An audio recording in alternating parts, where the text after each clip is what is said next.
Il existe de très nombreuses espèces cultivables en appartement et celles-ci répondent parfois aux exigences les plus diverses. Certaines vivent à l'ombre, d'autres au soleil, se contentant d'un peu d'eau selon les espèces. Les plantes sont toujours un élément de décoration qui met en valeur la maison et qui, par leur floraison et leur épanouissement, sont toujours une source de grande satisfaction. Pour bien cultiver vos plantes vertes d'appartement, les conditions élémentaires de la vie végétale doivent être remplies. Elles portent sur la lumière, l'arrosage et le terreau. En général, les plantes d'appartement n'ont pas de besoins spécifiques en ce qui concerne la terre où elles sont plantées. Un terreau acheté dans un magasin spécialisé convient tout à fait. Toutefois, si vous voulez offrir un terreau idéal à vos plantes, vous pouvez préparer vous-même un mélange de terre plus efficace.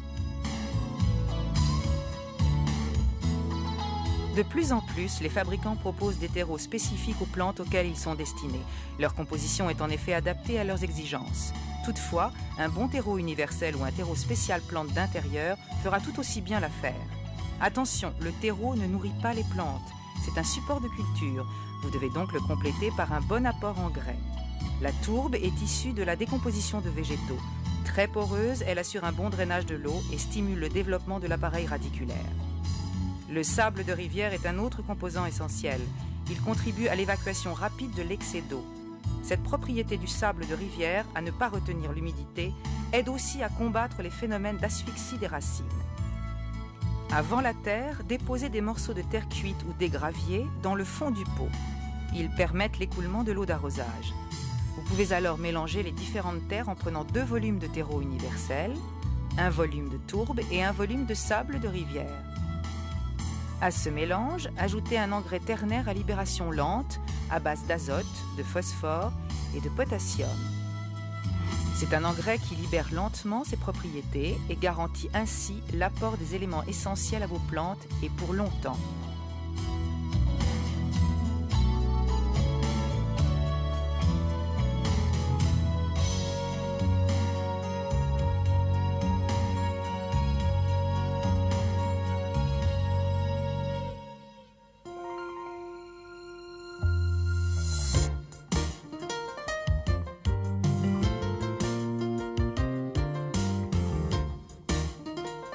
Le monstera est une des plus belles plantes de grande taille cultivables à l'intérieur.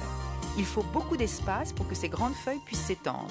En milieu naturel, le monstera vit dans des régions très venteuses.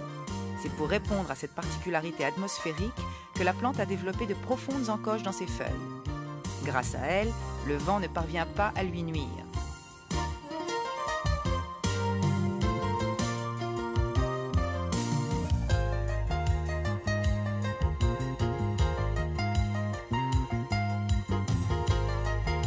Le monstera pousse naturellement à l'horizontale et de façon désordonnée. C'est pourquoi il doit être toujours soutenu par un tuteur. Choisissez n'importe quel tuteur, mais de préférence un tuteur assez long et recouvert de sphènes. C'est une plante très facile à cultiver, recommandée pour tous ceux qui croient avoir la main verte.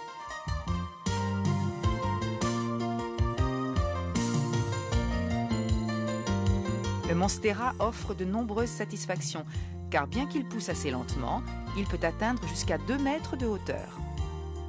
Il supporte des conditions atmosphériques et des températures variées. Il n'appelle pas de soins particuliers, sinon un rempotage annuel pour le renouvellement du terreau. Déposez des morceaux de peau cassée dans le fond du pot, puis le terreau préalablement préparé ou un terreau universel. Choisissez un pot dont la largeur est de 2 cm plus grande que celle du pot dans lequel était la plante. Installez-la ensuite dans son nouveau pot en la tenant avec précaution par le tuteur.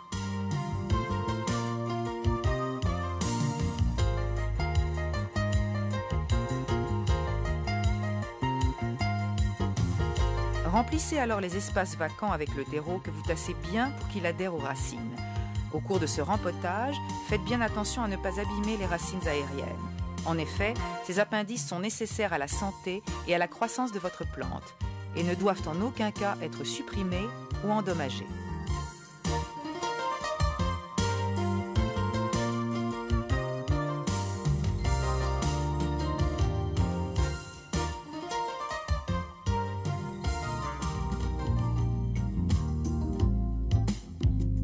Dans la maison, installez le monstera de façon à ce qu'il ne reçoive pas directement les rayons du soleil.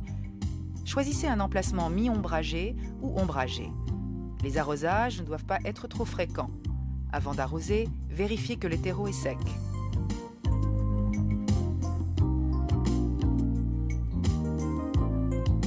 Avec ses grandes feuilles, le monstera apprécie un dépoussiérage régulier avec un plumeau ou un chiffon humide. La poussière empêche la transpiration des feuilles en obstruant les stomates.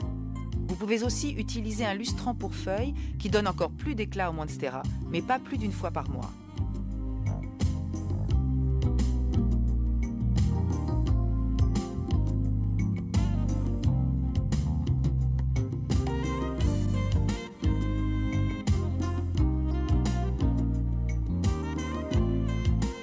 Le Dracaena fragrans est une des espèces de Dracaena les plus cultivées. La plupart des variétés se caractérisent par des sections de tronc rigides de 30 cm à 2 mètres, d'où sortent directement les feuilles de la plante.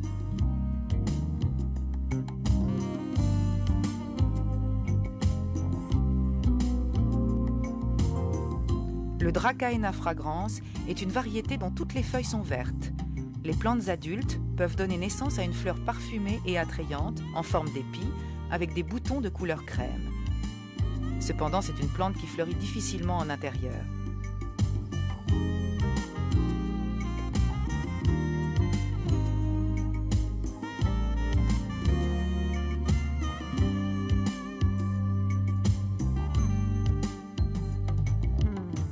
Il n'est pas rare que l'on cultive plusieurs sections de troncs de hauteurs différentes dans le même pot, créant ainsi de superbes compositions. Prenez soin néanmoins de choisir un pot suffisamment grand pour laisser les plantes se développer correctement.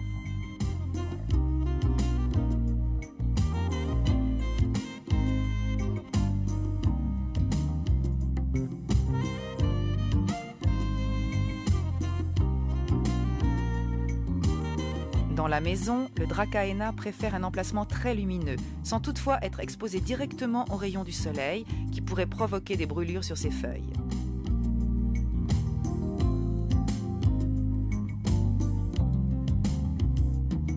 En été, arrosez le Dracaena 2 fois par semaine et une seule fois en hiver. 2 ou 3 fois par semaine, n'oubliez surtout pas de le vaporiser à environ 10 cm, avec de l'eau tiède si possible décalcifiée, à l'aide d'un brumisateur. Une fois par mois, complétez ce bon nettoyage des feuilles par un dépoussiérage.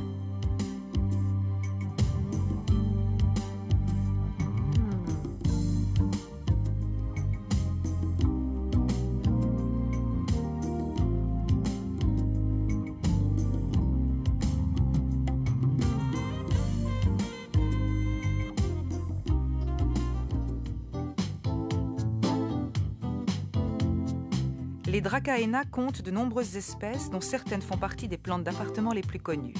Ils appartiennent à la famille des Liliacées et doivent leur nom au mot grec qui signifie dragon au féminin. Ils ont tous des feuilles en ruban qui se développent en rosette et poussent à partir d'une seule tige centrale qui grandit progressivement. Ces plantes se différencient par leur taille et leur couleur.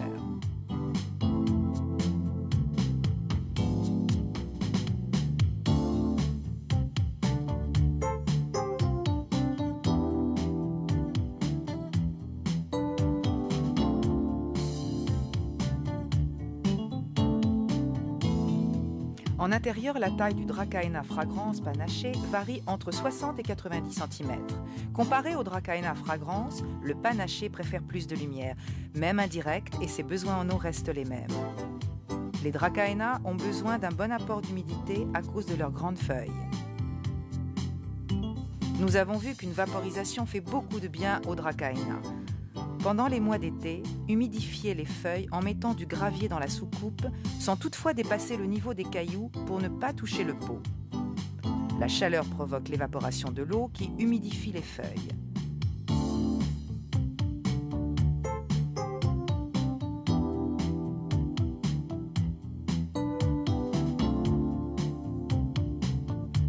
Pour un plus bel effet esthétique, utilisez un lustrant en spray pour les feuilles.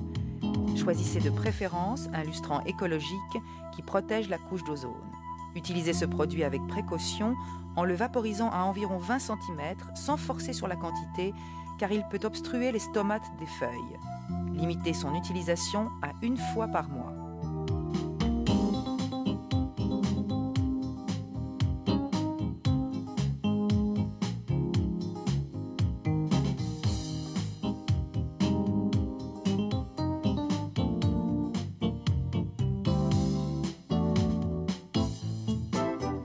Si les feuilles du Dracaena tombent et que la plante a l'air toute dépouillée, intervenez rapidement.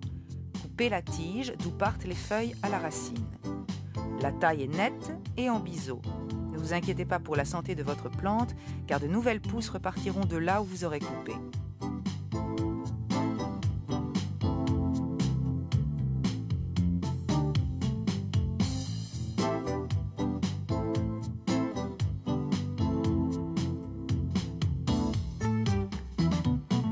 Le Guzmania est une plante d'appartement de la famille des Bromeliaceae. Dans sa région d'origine, en Amérique du Sud, le Guzmania pousse sur les arbres. Ses feuilles sont tournées vers l'extérieur et recueillent l'eau dans la gouttière d'où se développent les bractées. Ces bractées, à l'intérieur desquelles se forment de petites feuilles jaunes, sont, elles, de couleur rouge ou orangée et tiennent entre 6 et 8 semaines. Comme les autres Bromeliaceae, le Guzmania fleurit une seule fois au cours de son cycle de vie, c'est-à-dire au bout de 3 ans.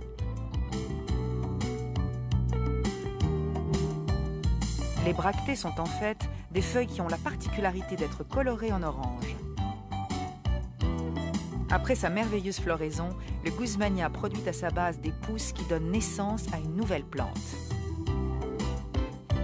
Le Guzmania a besoin d'une exposition en pleine lumière et diffuse. Il supporte la chaleur, mais a du mal à survivre à une température inférieure à 13 degrés. Il apprécie particulièrement les endroits bien aérés.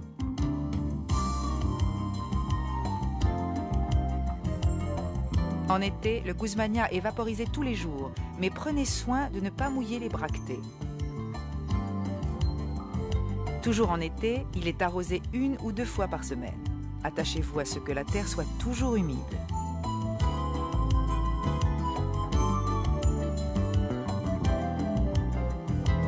En ce qui concerne l'arrosage, une des particularités communes à toutes les Bromeliaceae est qu'elles doivent recevoir l'eau directement dans les gouttières des feuilles, arrosage auquel vous procédez aussi bien en été qu'en hiver. À cette saison, contentez-vous d'arroser seulement au cœur du puits en faisant déborder l'eau sur le terreau.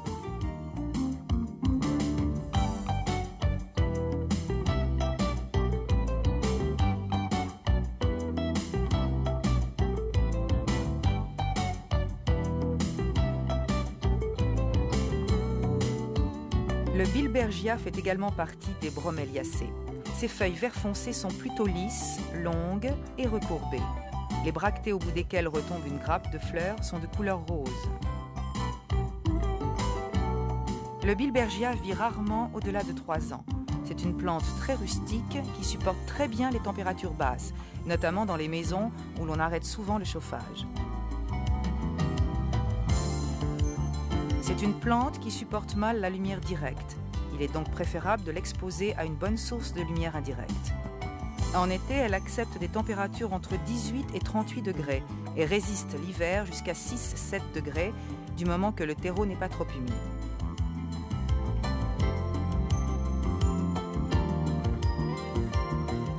Comme les autres Bromeliaceae, il est tout à fait possible de reproduire le Bilbergia.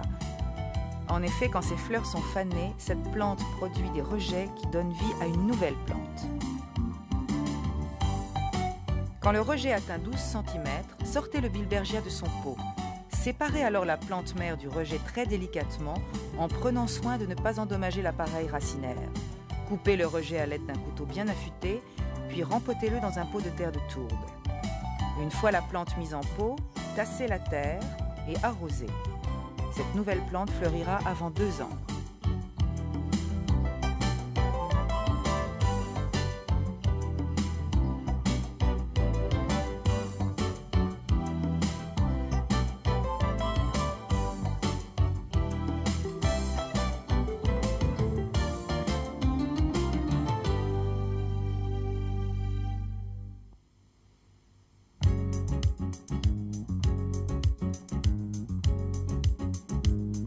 Le pothos est une plante grimpante ou retombante quand il n'y a pas de tuteur pour la soutenir. Originaire d'Asie, il appartient à la famille des Aracées. Ses branches peuvent atteindre 10 mètres de longueur. Ses feuilles, en très jolie forme de cœur, sont de couleur vert foncé ou vert maculé de jaune or ou encore d'un blanc cassé.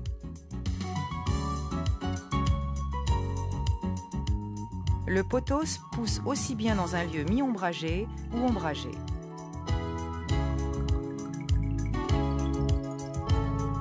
Arrosez-le directement dans la soucoupe 1 à 2 fois par semaine.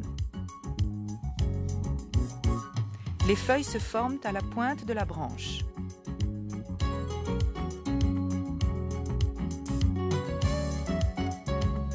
En continuant votre examen, vous remarquez des racines aériennes. Elles donneront naissance à de nouvelles feuilles. Ces racines jouent un rôle important dans la reproduction. En fait, il est très facile de reproduire le pothos et de donner naissance à une nouvelle plante.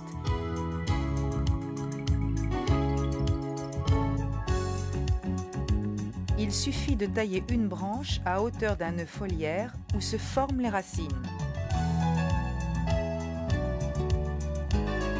Cette petite branche est plantée dans un pot de tourbe qui convient bien au développement des racines.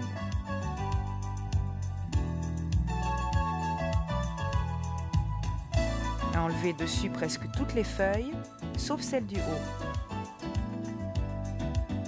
Pour obtenir rapidement une plante vigoureuse, plantez 3 ou 4 branchettes dans le même pot.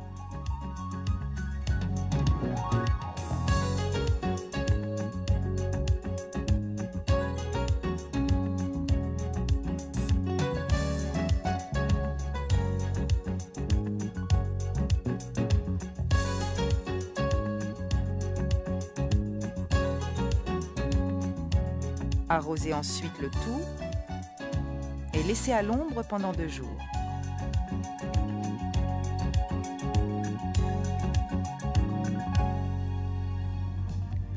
Le pothos est une plante extraordinaire qui vit dans les conditions les plus variées. Vous pouvez même la cultiver directement dans l'eau.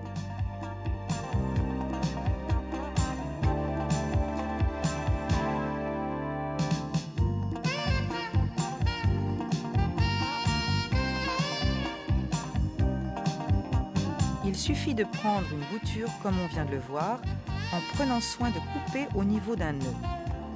Débarrassez-la ensuite de ses feuilles et mettez-la dans l'eau. Il est préférable d'y ajouter un engrais spécifique, mais même dans de l'eau normale, vous verrez rapidement votre plante faire des racines et commencer à pousser.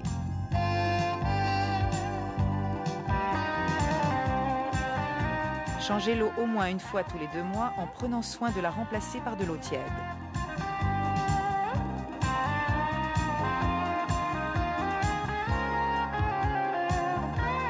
Bien que ce soit une plante retombante, le pothos est souvent cultivé comme une semi-grimpante sur un tuteur, offrant également dans ce cas un très bel effet esthétique.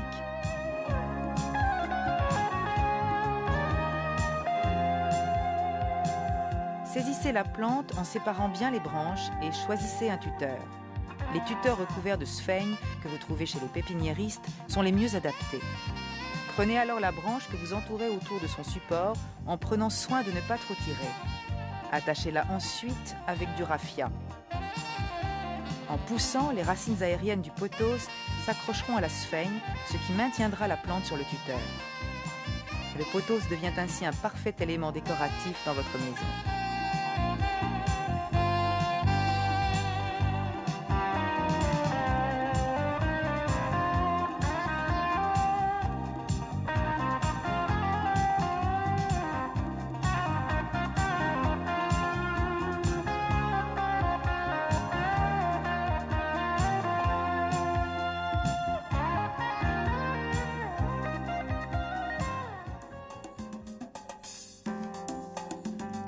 Le spathiphyllum est l'une des plantes les plus belles à cultiver en appartement.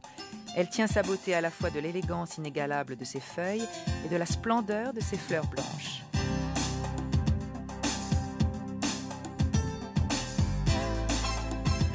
Chaque tige porte une seule feuille d'un vert très soutenu. À partir du 6e mois, la plante commence à produire des fleurs et ce sans interruption. Ces fleurs sont également portées par une seule et longue tige.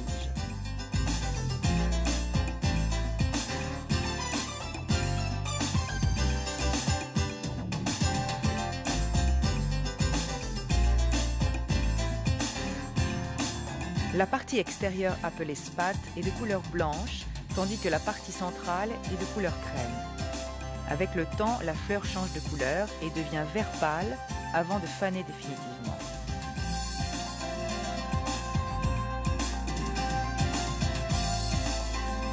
L'exposition du Spathiphyllum dépend des saisons. Il est exposé en pleine lumière en hiver et à l'ombre en été. Arrosez-le 2 à 3 fois par semaine en été et 1 fois par semaine en hiver. L'été, si la température est élevée, vaporisez la plante tous les jours. Quand les fleurs flétrissent, coupez la tige qui les soutient à sa base, avec un sécateur bien affûté. Cette taille stimule la croissance de nouvelles fleurs.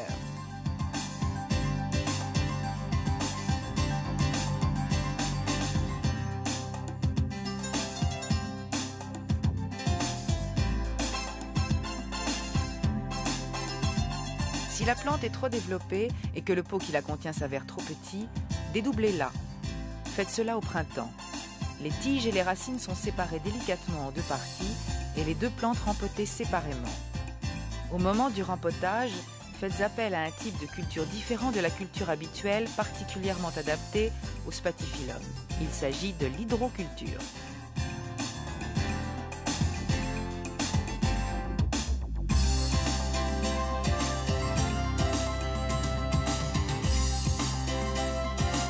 L'hydroculture est une façon de cultiver une plante sans qu'il soit besoin d'utiliser de la terre. Dans le récipient qui la contient, la plante est maintenue par des billes d'argile expansées. La plante vit directement au contact d'un liquide nutritif dans lequel poussent les racines.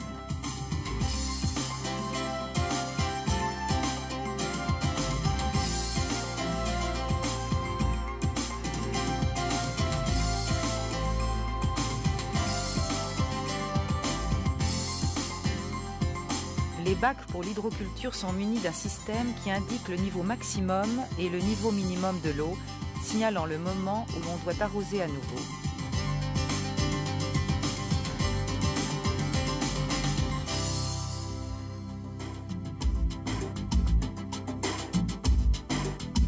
Cette technique est particulièrement utile pour ceux qui n'ont pas le temps d'arroser leurs plantes tous les jours, dans la mesure où la réserve d'eau est assez abondante.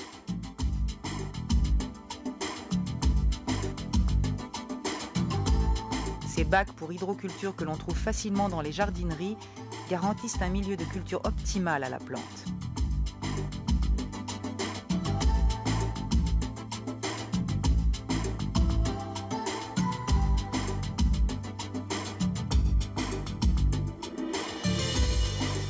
En hydroculture, les ressources nutritives sont assurées par une pastille placée à la base du pot. Elle libère très lentement les éléments nécessaires à la plante. Cette pastille doit être remplacée tous les 6 mois.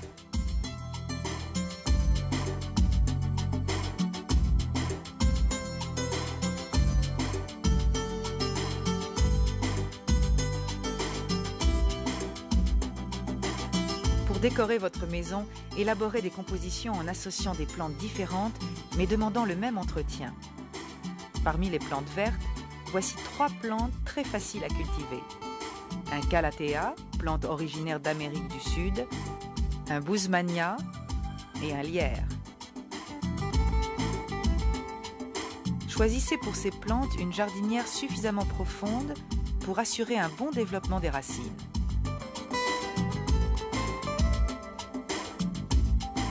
Les plantes sont empotées avec leur motte d'origine, c'est-à-dire en maintenant la terre qui entoure les racines.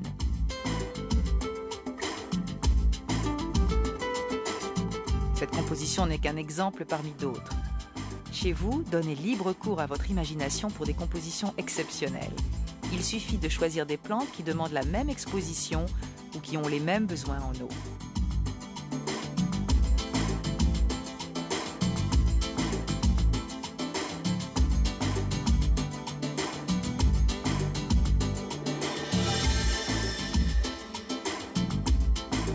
Une fois la plante rempotée, tassez la terre autour des racines pour permettre à la plante de se stabiliser et de s'épanouir. Une fois le rempotage terminé, arrosez la plante et laissez-la à l'ombre pendant quelques jours.